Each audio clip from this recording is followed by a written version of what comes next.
Okay, let me review the key points that you'll need to have in mind for Chapter 2.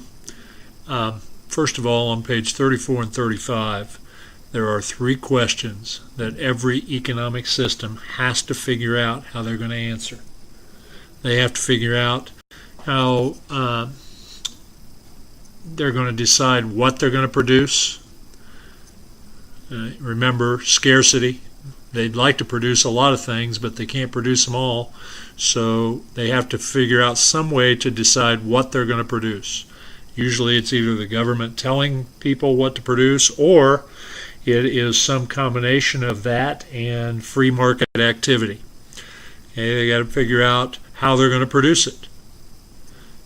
Whether they're going to let businesses make their own choices within certain framework, or whether the government's going to tell them what to do again in production.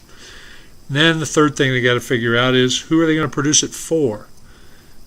Okay, and then the next thing that you really need to be aware of is on page 39, and that is the circular flow diagram.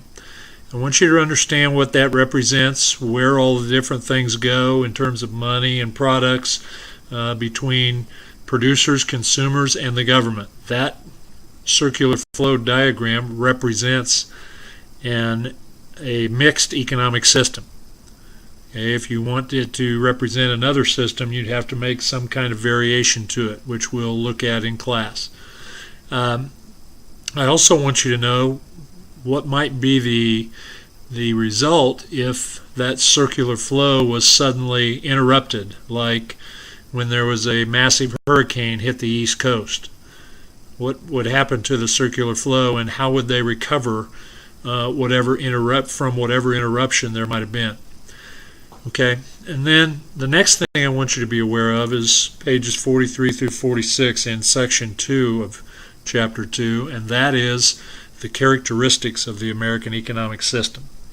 Okay, there are 6 characteristics there.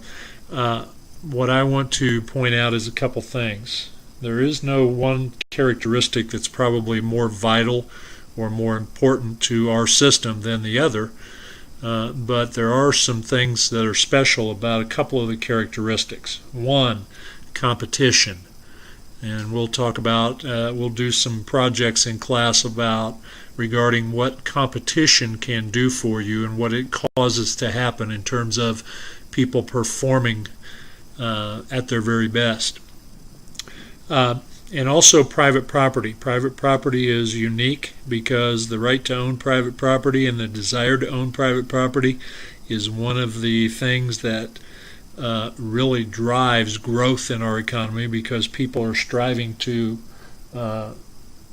get to a state where they have prosperity in their lives, either through their business and developing it, ownership of business, doing everything you can to make it better, or if it happens to be the home that people own, and trying to make that, doing everything you can to make that as valuable as possible, so that when the time comes and you're ready to move to, a new job, or even if you're ready to retire and go to Florida or whatever, you want to sell that home and make as much money off of it as you can, so that it helps fund your retirement or your next home. So chasing prosperity through private property is an important part of our economy. But all of them are important characteristics, like profit incentive and the right to choose, those types of things.